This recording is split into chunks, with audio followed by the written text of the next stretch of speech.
এবার ফিরি পাতিপুকুরে। শীতের রাতে পড়ল সুভাষকরণে, মৃত্যু হলো এক মাধ্যমিক পরীক্ষার্থী সহ দুজন। আগুন যখন লাগে সবাই তখন গভীর ঘুমে। কনকনে ঠান্ডার মধ্যেই এক নিমেষে বাড়তে থাকে চারপাশের উত্তাপ। চোখ খুলতেই বাসিন্দাদের সামনে আগুনের লেলিহান শিখা। প্রাণ বাঁচাতে পরিত্রাহে চিৎকার, হুড়োহুড়ি, কিন্তু বেরিয়ে আসতে পারেনি 16 বছরের প্রিয়া অধিকারী। দগ্ধ হয়ে মৃত্যু হয় মেধাবী এই ছাত্রের। এবার মাধ্যমিক দেওয়ার কথা ছিল তার। আগুন প্রাণ কেড়ে নিয়েছে পরিবারেরই আরও এক সদস্য, প্রিয়ার কাকা নিমাই অধিকারীর। বাড়ি থেকে সময়ে তিনিও বের হতে পারেননি। আহত হয়েছেন আরও বেশ কয়েকজন।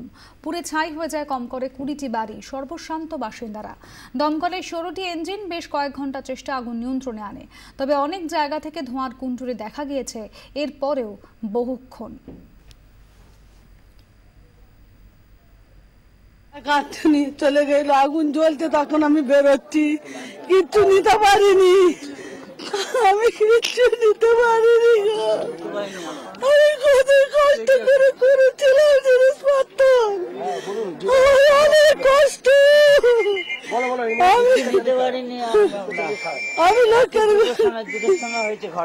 আমি লোকের ঘরে কাজ করি, আমার স্বামী ভ্যান চালিয়ে কাজ করে।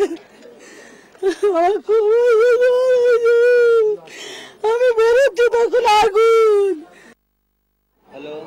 আমি বারংবার আপনাদের সংবাদ মাধ্যমের যারাই কথা বলছেন প্রত্যেকেই একটা কথা বারবার বোঝাতে চাইছি যে এইখানে পাতিপুকুর রেল লাইনের ধারে যে দুটো বস্তি আছে, একটা হঠাৎ কলোনি এবং শান্তি কলোনি, এই দুটো বস্তির মানুষেরা অত্যন্ত কষ্টের মধ্যে থাকেন। তার কারণ এই জায়গাটা রেলের জায়গা, কিন্তু এরা কলকাতা পৌরসভার ভোটার।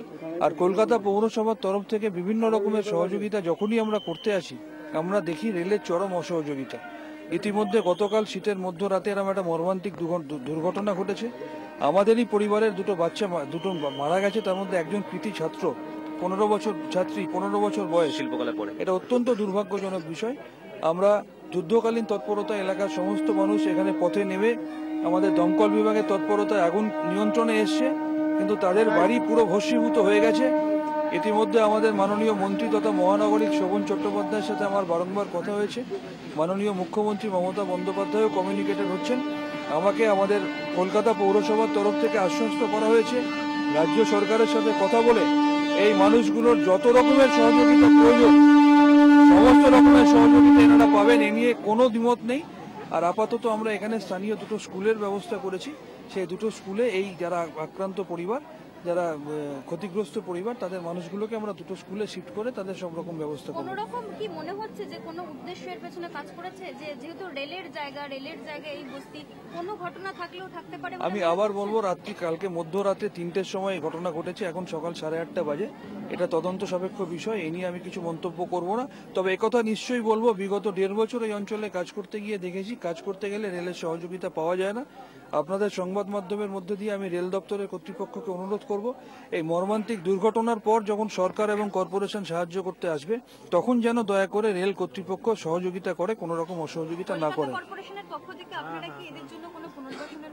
আমি আবার বললাম, মাননীয় মহানগরিক বলেছেন শুধু পুনর্বাসন নয়, যা যা এদের প্রয়োজন, যেখানে যেখানে যেটুকু প্রয়োজন, আমাদের কলকাতা পৌরসভা এবং রাজ্য সরকার সবটাই করবে।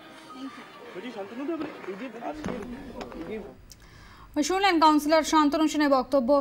তিনি এসেছেন ঘটনাস্থলে, দুর্ঘটনাস্থল পরিদর্শন করেছেন এবং আশ্বাস দিলেন কলকাতা পৌরসভার পক্ষ থেকে যত দ্রুত সম্ভব এদের পুনর্বাসনের ব্যবস্থা করা হবে এবং যা যা দরকার সেগুলো যোগান দেওয়ার চেষ্টা করা হবে।